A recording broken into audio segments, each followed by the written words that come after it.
This is SpaceTime Series 25, Episode 45. Coming up on SpaceTime, Russia confirms it will end cooperation on the International Space Station, Rocket Lab launches its 112th orbital satellite, and North Korea fakes its latest missile launch. All that and more coming up on SpaceTime. Welcome to SpaceTime with Stuart Gary.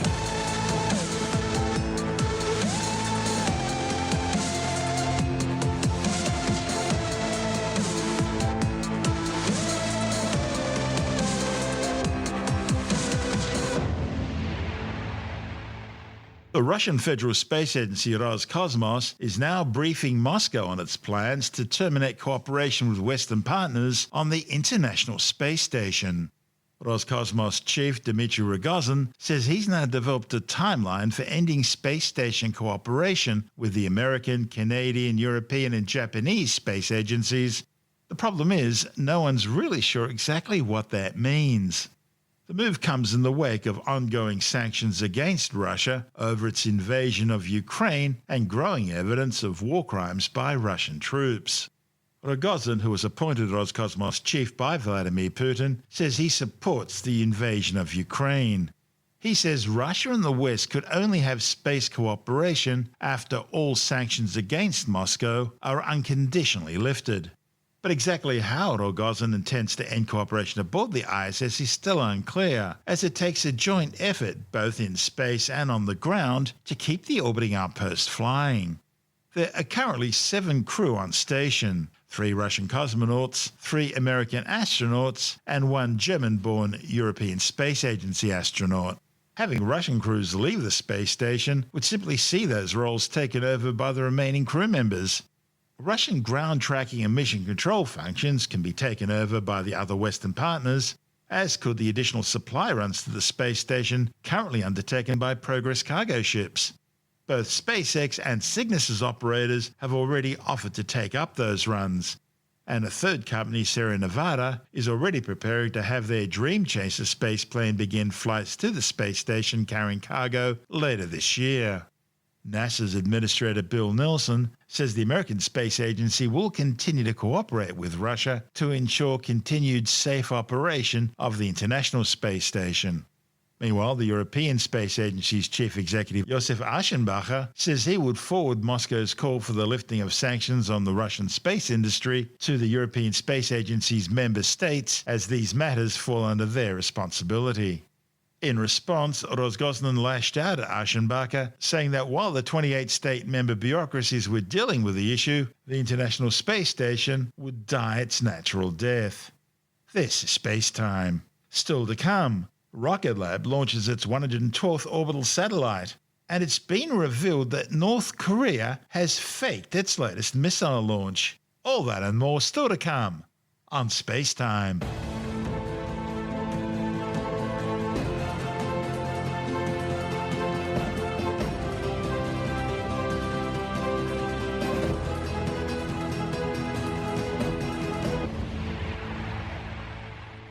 Rocket Lab has carried out another successful flight from its Mahia Peninsula launch complex on the New Zealand North Island east coast. The Without Mission a Beat mission aboard an Electron rocket placed 2 more Black Sky Gen 2 Earth observation satellites into a 430-kilometre high orbit.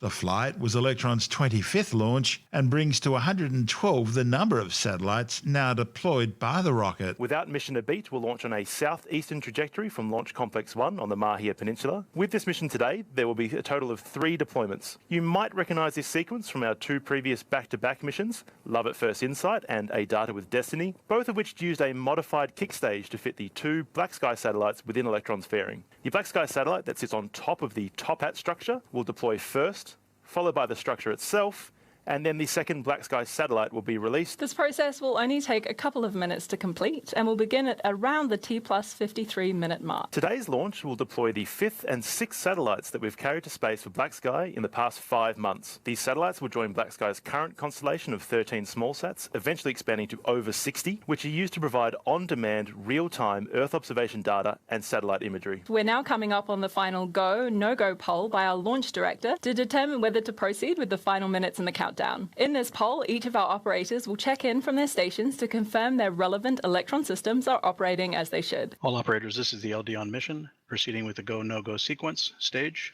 Stages go. avionics, Avionics is go. GNC, GNC is go. VMS, BMS is go. T1, T1 is go. GC, GC is go. PLS, PLS is go. RSO, RSO is go. MET, It is go. and I have a go from MM, LD sub. LD sub go. That concludes the go, no-go sequence. For those who might have missed our launch last month, we lifted off from Pad B here at Launch Complex 1 for the very first time. This is our third pad globally, allowing us to launch and then launch again without the hindrance of pad maintenance or recycle time. Pad B joins Pad A, which we're launching from today, at LC-1 in Mahia, the world's first private orbital launch site on the east coast of New Zealand. At Launch Complex 1, we're capable of supporting up to 120 launch opportunities every year. GC, LD on mission. LD, GC. Please proceed with sequence 58, launch pad ready. Sequence 58 in work. As we head into Strongback Retract, let's take a closer look at Electron on the pad. Electron is our 18-metre tall, well, 18 and a bit today, two-stage launch vehicle made with carbon composite material, making it incredibly lightweight but also strong enough to withstand the forces of launch. The liquid oxygen and kerosene propellant mix is used to power the 9 3D printed Rutherford engines on stage 1. These engines are named after Sir Ernest Rutherford, the famous physicist and New Zealander who discovered the radioactive element radon, as well as the concept of radioactive half-life. Those 9 Rutherford engines power the first stage until Electron is at an altitude of around 70 kilometres above sea level. At this point, the next stage of the journey is carried by just one Rutherford engine, specially designed to work in the vacuum of space. We also have another engine, named after another famous physicist, Marie Curie. Our Curie engine is the 11th engine on Electron and is housed within Electron's third stage, also known as the kick stage. This kick stage is important for delivering the payload to its exact destination in space. Today, after Electron lifts off the pad and successfully completes Stage 1 and Stage 2 burn to get us into space, Curie will then kick in to propel Black Sky's 2 satellites to a 430-kilometre circular orbit. The kick stage is a small but mighty upper stage responsible for our incredibly accurate payload insertion, on average within just 1 kilometre of the target orbit. Electron remains in good health and the Black Sky satellites inside the fairing are good to go. The weather remains green and the path to orbit is looking clear from Launch Complex 1 at T0. All stations, this is the LD on mission. From now on, there shall be no red flags on your critical LCCs. VMS, LD on mission. Go ahead. Confirm flight computer as goes are green. Confirm as goes are green. VMS, lock auto sequence and confirm. Auto sequence is locked. All stations LD on mission. We are go for auto sequence start at T-minus 2 minutes. LD is go for launch. LD Shadow. LD Shadow go. Vehicle is on internal power. Ox load complete. Skate in recirc. AFTS is green and enabled for flight. Anti-geysering disabled. Stage 1 and Stage 2 are pressed for flight. High flow engine purge enabled. Water deluge is activated. 10, 9, 8, 7, 6, 5, 4, 3, 2, 1. We have liftoff.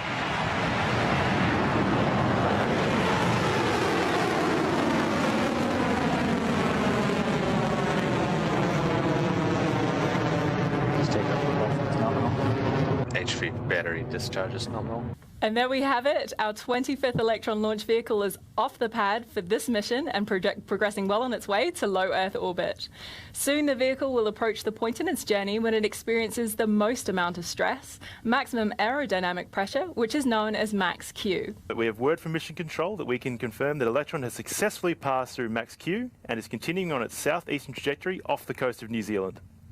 The first stage's Rutherford engines are firing perfectly as we come up to the next major milestone ahead of the first separation event for Electron.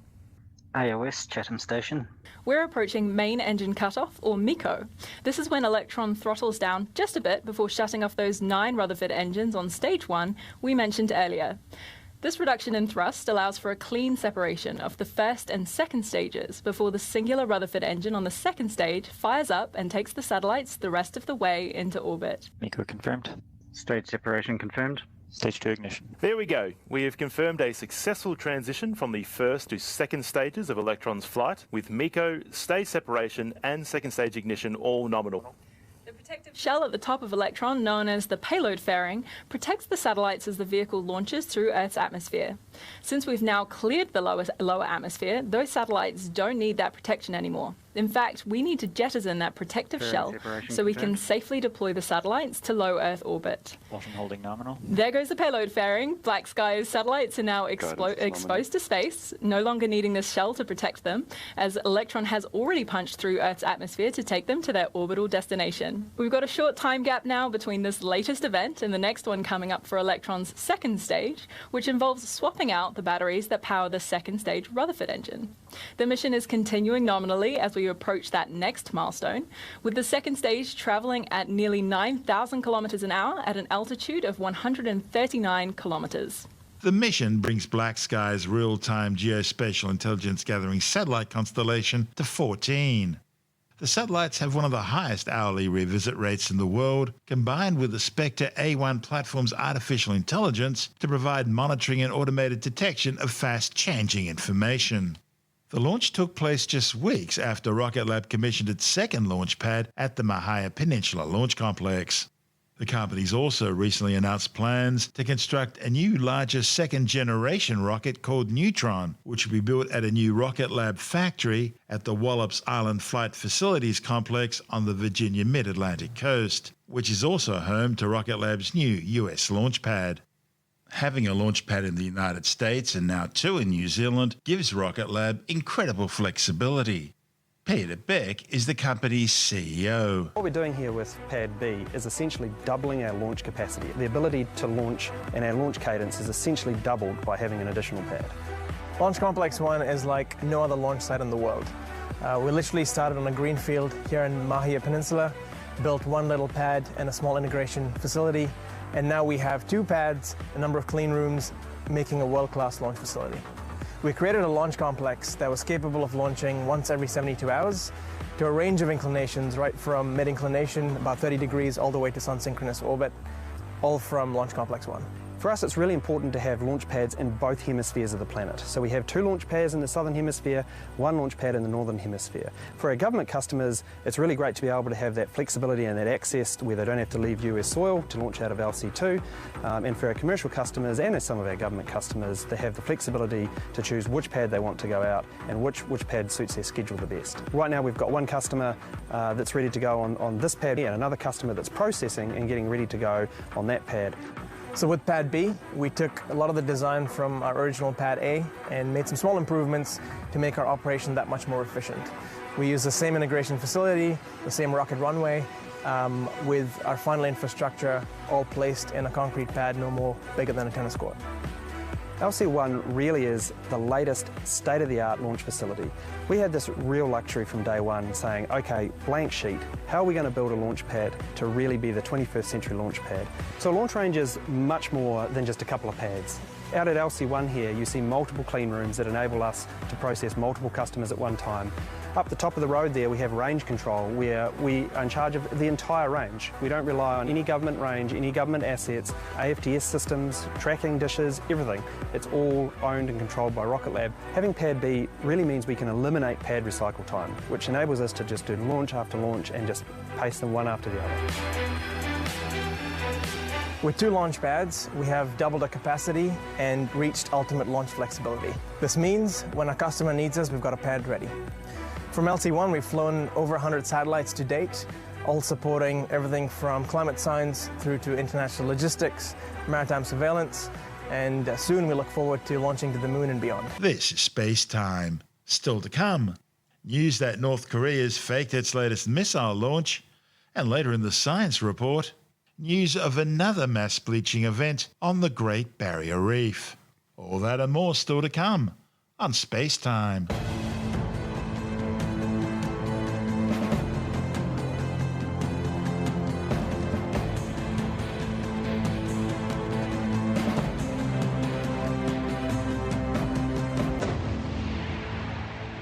It's been revealed that North Korea faked what Pyongyang described as a successful launch of its new most powerful long-range ballistic missile, the Hwasong-17. The launch was the latest in a series of 12 ballistic missile tests undertaken by Pyongyang since the Biden administration took over in Washington last year. North Korea's official Korean Central News Agency claimed the March 24th launch of the Hwasong-17 was designed to test components of a new reconnaissance satellite at operational altitudes. North Korea reported the Hwasong-17 flew some 1,090 kilometers, reaching a maximum altitude of 6,248.5 kilometers and hitting its target in the Sea of Japan. What they were actually trying to do was test the second stage performance of the Hwasong-17. The problem is the March 24 flight was a spectacular failure, with the missile exploding in mid-air in the skies above Pyongyang, where the whole city saw it. The flight was meant to be the centerpiece of celebrations ahead of the April 15th anniversary of the birth of North Korea's founding father, dear leader Kim Il-sung. But the missile's dramatic failure was seen by so many people, Pyongyang needed to do something to shore up citizen loyalty. So they faked it. In the great traditions of the movie Don't Look Up, Pyongyang released a special Top Gun-style promotional video full of dramatic music and lots of quick cuts and takeouts, showing North Korean leader Kim Jong-un complete with leather jacket and knockoff aviator sunglasses, inspecting the missile, doing a dramatic slow-mo walk as the missile hangar doors slowly opened, flanked by his top brass and lots of troops in combat fatigues, then personally supervising the launch, stopwatches at the ready, and a countdown complete with lots of reverb at blastoff, as the newsreader explains how the new Hwasong-17 missile will make the world tremble and shake in awe at North Korea's nuclear prowess.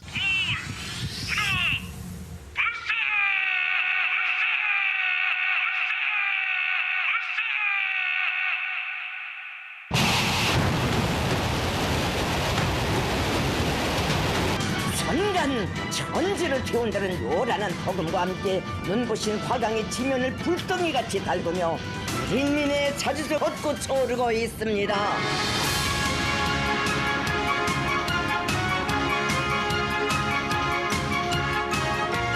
There were lots of congratulatory handshakes starring Kim Jong-un, of course.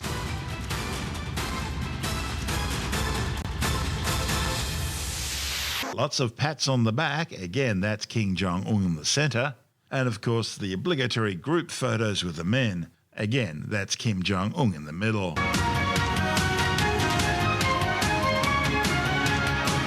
Because of the rocket's failure, what you're actually seeing in a lot of the footage is the less advanced Hwasong-15, which North Korea had already tested 5 years earlier in 2017. The new Hwasong-17 wasn't displayed until a military parade in October 2020. We reported on it at the time. It was transported on what was then a giant new 11-axle transporter erector launcher vehicle. The Hwasong-17's undergone 3 tests so far. The first was on February the 26th, the second on March the 4th, and the third the ill-fated March 24th failure. So they simply cut and spliced all the vision from the earlier tests, and voila, the March 24th crash and burn never happened. Meanwhile, in the wake of the recent spate of North Korean tests, South Korea's Agency for Defense Development has successfully tested its first solid-fuel 2-stage rocket. The rocket was launched from the Taein test site, 150 kilometers southwest of Seoul, successfully sending a test payload into space. The test was designed to verify the rocket's performance, including fairing separation and upper stage attitude control features. Once operational, the new launcher will be used to deliver small surveillance and reconnaissance satellites into low Earth orbit. Under a 1979 arms agreement with the United States, Seoul was prohibited from developing solid-fueled rockets over concerns of sparking a regional arms race. But none of that stopped North Korea. So a new agreement was arranged in 2020 allowing the use of solid-fuel rockets for space launches. And as North Korea continued accelerating its activities, all remaining restrictions on South Korean missile development were lifted last May. Though they lack throttle control, solid-fuel rockets are less expensive to develop and manufacture than their liquid-fuel counterparts. And of course they can be launched far more quickly. The Agency for Defense Development and the Korean Aerospace Research Institute are also working on a new rocket combining both liquid and solid-fueled engines. This is SpaceTime.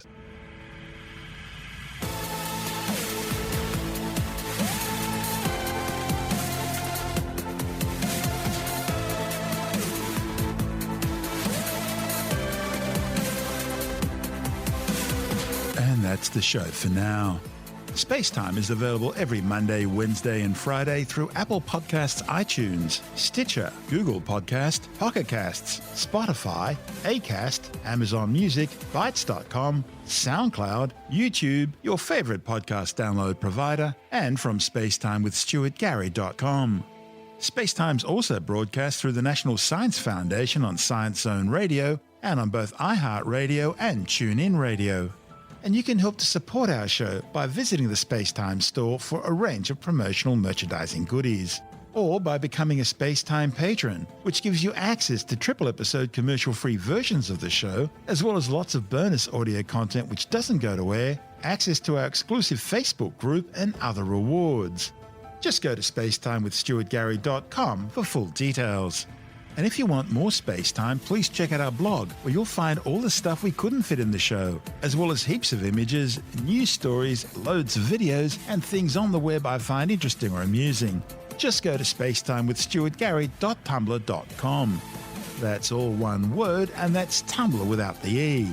You can also follow us through @StuartGary on Twitter, @SpaceTimeWithStuartGary on Instagram, through our SpaceTime YouTube channel, and on Facebook, just go to facebook.com/SpaceTime with Stuart Gary. And SpaceTime is brought to you in collaboration with Australian Sky and Telescope magazine, your window on the universe. You've been listening to SpaceTime with Stuart Gary. This has been another quality podcast production from Bytes.com.